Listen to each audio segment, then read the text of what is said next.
త్వరలో జరగబోయే మంత్రివర్గ విస్తరణలో మరో మాదిగలకు మరో ఇద్దరికి మంత్రివర్గ విస్తరణలో చోటు కల్పించాలి.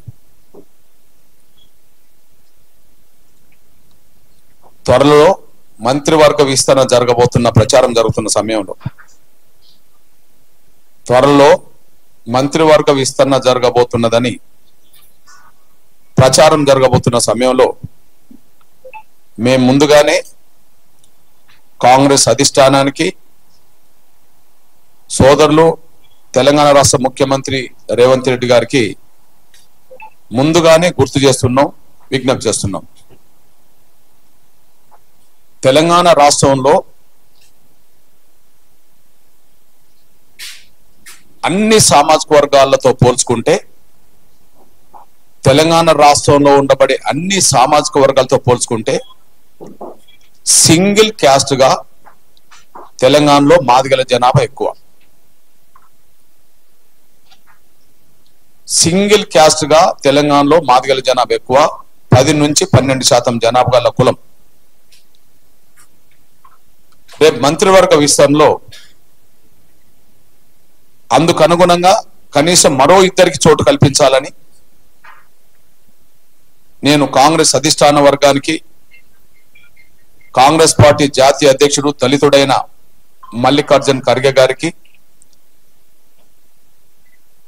లోక్సభ ప్రతిపక్ష నాయకుడైన కాంగ్రెస్ యువనేత రాహుల్ గాంధీ గారికి,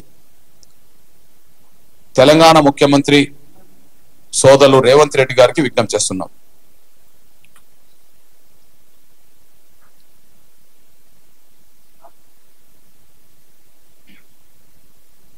ఇప్పటికే అగ్రకులాల్లో రెడ్డి సామాజిక వర్గానికి సింగిల్ క్యాస్ట్ గా 4 పదవులు ఉన్నాయి. సింగిల్ క్యాస్ట్ గా 4 పదవులు ఉన్నాయి.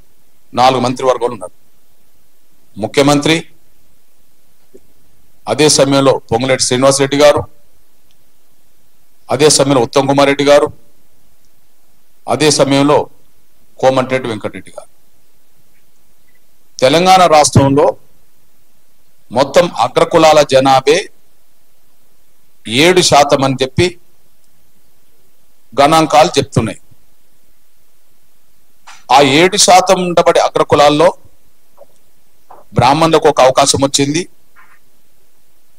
వెలమలకు ఒక అవకాశం వచ్చింది, కమ్మ వారికి ఒక అవకాశం వచ్చింది. వెలమలకు జూపల్లి కృష్ణారావు గారు ఉన్నారు. అదే సమయంలో బ్రాహ్మణులకు సుధీర్ బాబు గారు ఉన్నారు, శ్రీధర్ బాబు గారు ఉన్నారు. కమ్మ సామాజిక వర్గానికి సంబంధించిన వాళ్ళకి తుమ్మల నాగేశ్వరరావు గారు ఉన్నారు. 7% జనాభా ఉంటే 7 ఉన్నట్టే కదా. రెడ్డి సామాజిక వర్గానికి 4, మిగిలిన 3. అంటే మొత్తం అప్పర్ క్యాస్ట్ రీత్యా పెట్టుకున్న అగ్రకులాల జనాభా ఎంతో 7% ఉంటే 7 పెట్టుకున్నారు. మరి 10-11% ఉండబడే 10-12% జనాభా గల మాదిగల నుంచి ఇప్పటి వరకు దామోదర నరసింహ గారే ఒక మంత్రి అని చెప్తున్నారు. మరి 7% ఉన్న అగ్రకులాలకు 7 ఇచ్చినప్పుడు కనీసం 10% పైగా ఉండబడే మాదిగలకు మరో 2 మంత్రి పదవులు ఇవ్వడం అనేది, మరో 2 మాదిగలకు మంత్రివర్గంలో చోటు కల్పించడం అనేది న్యాయబద్ధమని చెప్పి మేము కోరుతున్నాం. అది డిమాండ్ కూడా చేస్తున్నాం. అయితే మేము బహిరంగంగా ఎందుకు విజ్ఞప్తి చేస్తున్నామంటే, కాంగ్రెస్ పార్టీ జాతీయ కమిటీ దగ్గర మాదిగలకు రాజకీయ పలుకుబడి లేదు. కాంగ్రెస్ పార్టీ జాతీయ కమిటీ దగ్గర మాదిగలకు రాజకీయ పలుకుబడి లేదు. మాలలతో పోల్చుకుంటే దామోదరం సంజీవయ్య గారి కాలం మొదలుకొని, అంటే నేను పుట్టక ముందు కాలం మొదలుకొని ఈనాటి మల్లికార్జున్ ఖర్గే కాలం వరకు దళితుల్లో సౌత్ నుంచి మొత్తం మాల సామాజిక వర్గానికి కాంగ్రెస్ పార్టీ పెద్ద పెట్టేసుకుంటూ వచ్చింది. అందుకు సాక్ష్యం భారతదేశంలో తొలి దళిత ముఖ్యమంత్రి ఉమ్మడి ఆంధ్రప్రదేశ్ సంబంధించిన కర్నూలు వాసి దామోదర్ సంజయ్ గారు దళితుల్లో తొలి దళిత ముఖ్యమంత్రి కాదు, మాల సామాజిక వర్గం. ఆయన కాంగ్రెస్ పార్టీకి మొదటి జాతీయ పార్టీ దళిత అధ్యక్షుడు కూడా.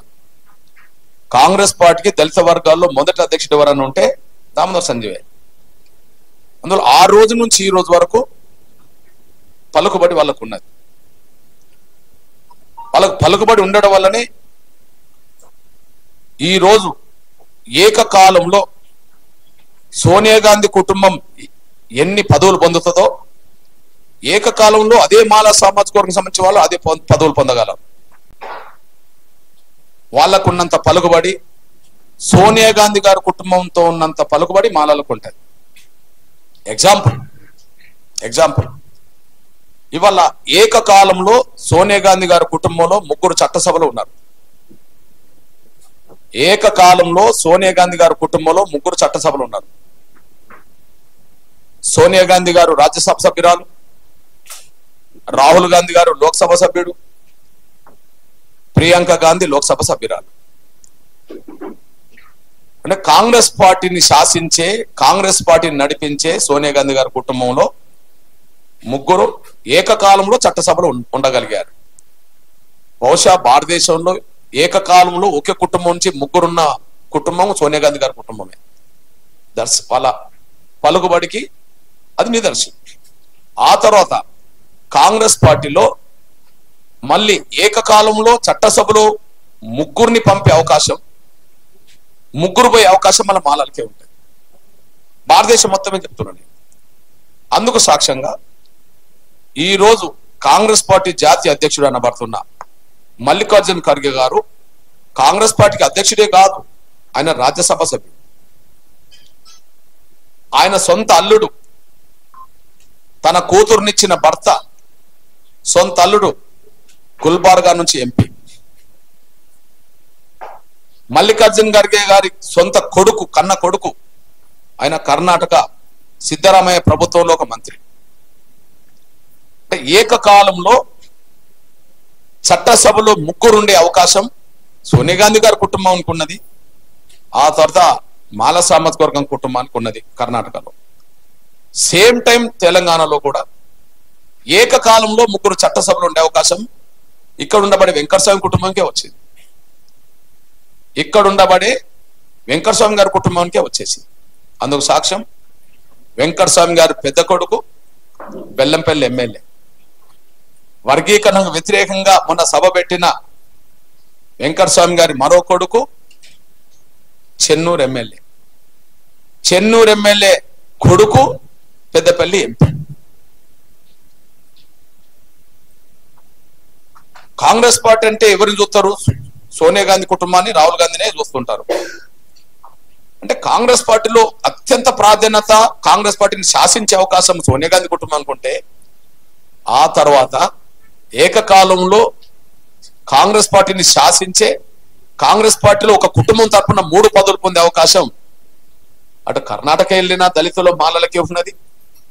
అదే సమయంలో తెలంగాణకు వచ్చినా కూడా దళితుల్లో మాలలకే ఉన్నది. ఈ స్థాయి పలుకుబడి మాకు ఉంటుందా అంటే మాదిగలకు మొదటి నుంచి లేదు. అందువల్ల మేము బయట నుండి అడగాల్సి వస్తాను. మాదిగల పక్షాన కాంగ్రెస్ పార్టీ పెద్దల్ని, సోదరుడు ముఖ్యమంత్రి రేవంత్ రెడ్డి గారిని మేము బయట నుండి, ఆ మాదిగల పక్షాన బయట నుండి మేము కోరాల్సి వస్తుంది, విజ్ఞప్తి చేయాల్సి వస్తుంది. మాకు పలుకుబడి లేదు కాబట్టి.